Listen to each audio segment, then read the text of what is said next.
dear students, welcome back to MKG Online Study, an e-learning platform. Imagine this. You have learned about always block, you finally understand clocks, you understand registers, you understand sequential logic. And now I come and tell you, delete every always block from your design. What happens? Does the hardware stop working? Does the FPGA explode? Does Verilog throw an error? Most beginner immediately says hardware can't work without always block. And that's exactly what makes today's topic so interesting because some hardware doesn't need an always block, not even one. In fact, some circuits are so simple that Verilog only needs a single word, a sign. And with that one word, you can create real world. And today we will learn how. Let's think for a second. In the previous video, we learned always at the rate passage clock. We learned that hardware reacts to events, blockages, signal changes, triggers. But here is the question. Does every hardware circuit wait for an event? Think about a wire. Does a wire wait? No. The moment voltage changes, the wire carries it immediately. And that's where today's story begins. Imagine a simple circuit, a switch, a wire, a bulb. Switch connected to a bulb. You flip the switch, the bulb glows. Simple. Now ask yourself, where is the software? There isn't any. Where is the clock? There isn't one. Where is the always block? Nowhere. Yet the circuit works perfectly. Why? Because the wire continuously carries information, and that's exactly the idea behind a sign. One mistake beginners make is thinking hardware behaves like software. Software waits, software executes, software follows instruction. Hardware doesn't. Hardware is always active. Every second, every millisecond, every nanosecond. Signals are continuously flowing through wires and gates. No one tells the hardware, start working now. It is already working. That's why hardware engineers often say hardware never sleeps. Now let's finally reveal the keyword, a sign. Y equals to A. Looks tiny, looks harmless, but this line is incredibly powerful because Verilog interpret it as keep output Y connected to input A forever. Not once, not twice, continuously. The relationship never stops. The moment A changes, Y changes too, automatically. Most beginners read assign y equals to a as copy a into y. That's not really what's happening. Verilog sees it differently. Verilog says connect y to a, connect output to expression.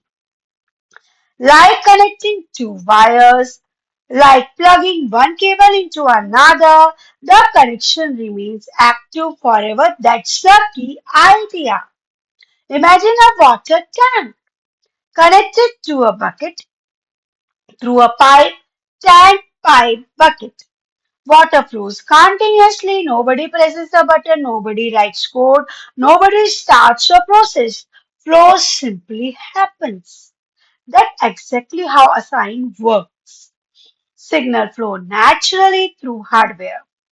Now look at this. Assign y equals to a. Suppose a equals to 0, then y equals to 0.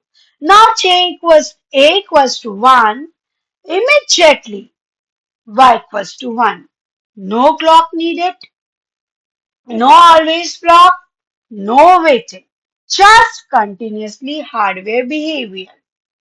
And here is the crazy part. This isn't hard software. This isn't a command. This isn't an instruction. It's a physical connection. When synthesis happens, the FPGA doesn't see assign y equals to A. The FPGA sees a wire connecting A to Y. Means there is a connection A to Y. Mind blowing good because now you are starting to think like hardware. Let's level up. Assign Y equals to A and B. A ampersand B. Looks simple, but what did we just create? An actual AND gate, a real logic gate, a physical piece of hardware. One line of Verilog, one gate inside the FPGA, that's powerful. We just built hardware. This is the moment most beginners realize something huge. Verilog isn't programming. You are not writing instruction, you are literally describing a circuit. Every operator, every signal, every connection eventually becomes hardware. That is why HDL feels different from C, Java, or Python. Because you are designing machines. Want an OR gate? Assign Y equals to A or B. Want an NOT gate? Assign Y equals to A not Y equals to not A. Want XOR gate? Assign Y equals to A XOR B. Different code, different hardware, simple principle, continuous assignment. Now we can finally name this type of hardware combinational logic. What does that mean? Output depends only on current inputs. No memory, no storage, no clock, just pure logic. And assign is perfect for describing it. Now let's compare assign. Continuous, direct, simple, great for combinational logic. Always procedural, event driven, flexible, useful for complex logic. Neither is better. They are designed for different jobs, just like a screwdriver and a hammer. Let's talk real engineering. Where do engineers use a sign? Everywhere, multiplexer, decoder, simple logic equations, glue logic, control signals, even inside massive FPGA projects. Thousands of assigned statements exist in professional RTL. This isn't a beginner concept.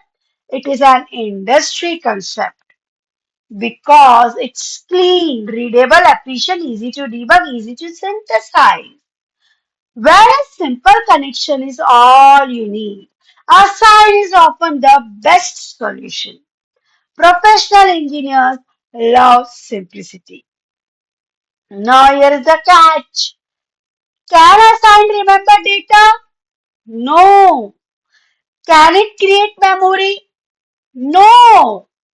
Can it behave like a register? No.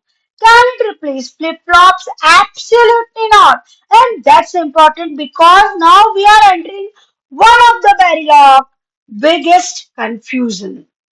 Look carefully. Most assigned statements call wire interesting because earlier we saw something called resistor and now we now start asking is wire is reg a resistor? Why are there two? Excellent question. Today we learn assign creates continuous connection, no always block required, design assign describes combinational logic. A sign can create gates directly. A sign cannot store data. And most importantly, hardware can work perfectly without an always block. Now, imagine you are designing a circuit, you write wire A, REG, B. Looks simple, but here is a twist. One of those names is extremely misleading and it confuses almost every Verilog beginner, including university students, including FPGA learners, even some professionals. So in the next video, we will learn wire versus resistor or wire versus REG, one of the most misunderstood topics in Verilog. What is a wire? Is it a real physical wire? What is a REG? Is REG always a resistor? Why does Verilog have both? When to use wire and when REG? The truth behind the misleading names. This will change how you write Verilog forever. Why does Verilog name them so confusingly? If you are enjoying the HDL journey and learning how hardware actually thinks, subscribe and continue this journey with me. That is MKG Online Study and e-learning platform. Because we are not just learning Verilog, we are building the foundation that leads to modules, test benches, flip-flops, counters, HSMs, FPGAs, and real VLSI designs. And trust me, the next video will change how you look at Verilog forever. So, dear students, if you like this video, hit the thumbs up button, like button, share this video with your friends, and press the bell icon and subscribe the channel. Thanks for watching. See you in the next video.